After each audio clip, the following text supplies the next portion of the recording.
Serious Sam VR is some serious fun on VR. It's one of the best VR games we've tried here at E3 2016, and it's been just announced. Thank you for joining us. Thank you for having us, Gamereactor. When did you decide to go for VR? How did you approach the whole development? We kind of always knew that we want to do a VR game because our lead designer on this project, Davor Hunski, had his first headset. He was amazed, and so was the rest of us. We always knew we were going to make it. So we just didn't know what that game will be.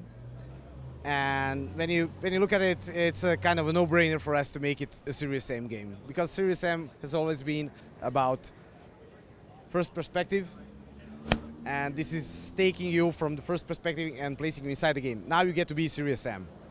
How do you transform the typical aspects from the series into the VR world? If you tried it, that you already know it works really, really well. It's waves and waves of mental hordes that are trying to destroy you, to destroy Earth, and they are just relentless. Luckily, you have tons of guns, tons of ammo to fend yourself. What can you tell us about the weapons? We have them. We have many weapons, and we have lots of ammo. So for E3 demo, we built like a pre-alpha version, so you get to try out all kinds of different weapons. We have minigun in there, we have chainsaw for melee, we have famous Serious cannon again. It's back in the game, but the game is coming out this summer on early access, so we are going to be looking for feedback from fans, for fan favorites, of course. And then you have some... in case something is missing from that list. Okay. Then you have some selling system for weapons, you get some points, you get more weapons. How does that work?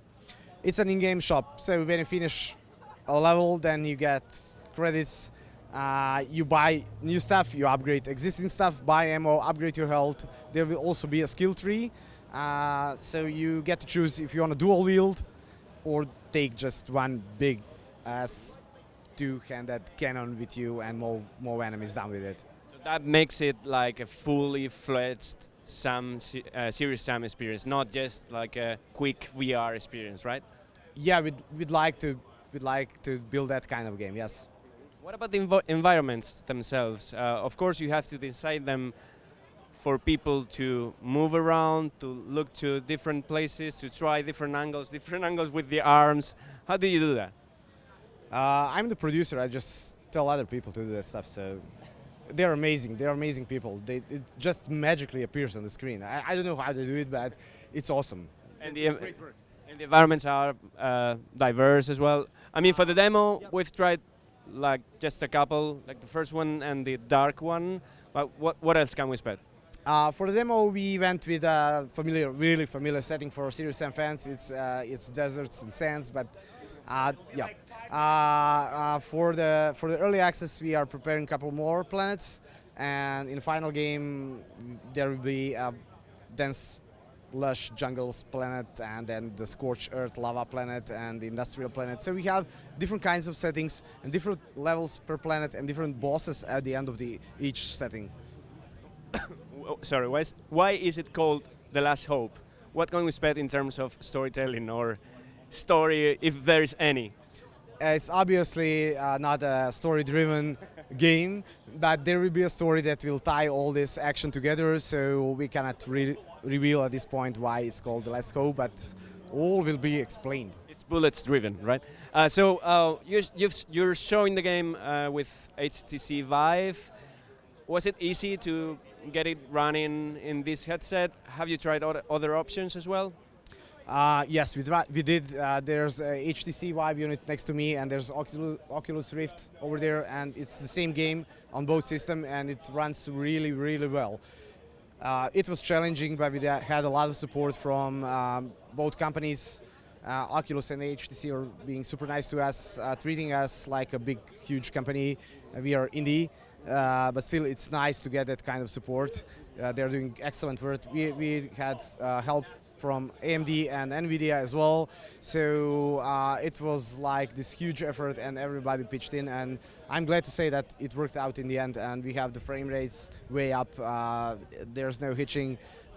You won't get dizzy after playing a game. It's technology-wise, we are doing extremely well.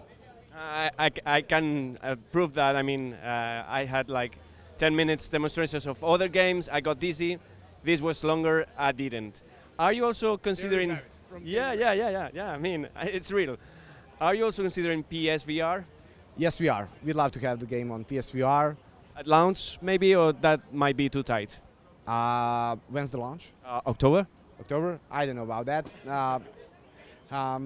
We'd love to have it on PS4 is all I'm going to say at this point. Okay, so early access now, final version on PC when? It depends how the early access goes and how much content we will fit in the final game. And closing one, which is the model of the game? How are you trying to sell this? As a full product? I don't know, are you trying to sell the levels separately or? No. The store we talked about when you get your guns and ammo, it's for in-game currency that you get playing the game. So there will be no microtransactions, there will be no extra costs. Yes. Thank you very much for your time. Thank you. Thanks for stopping by.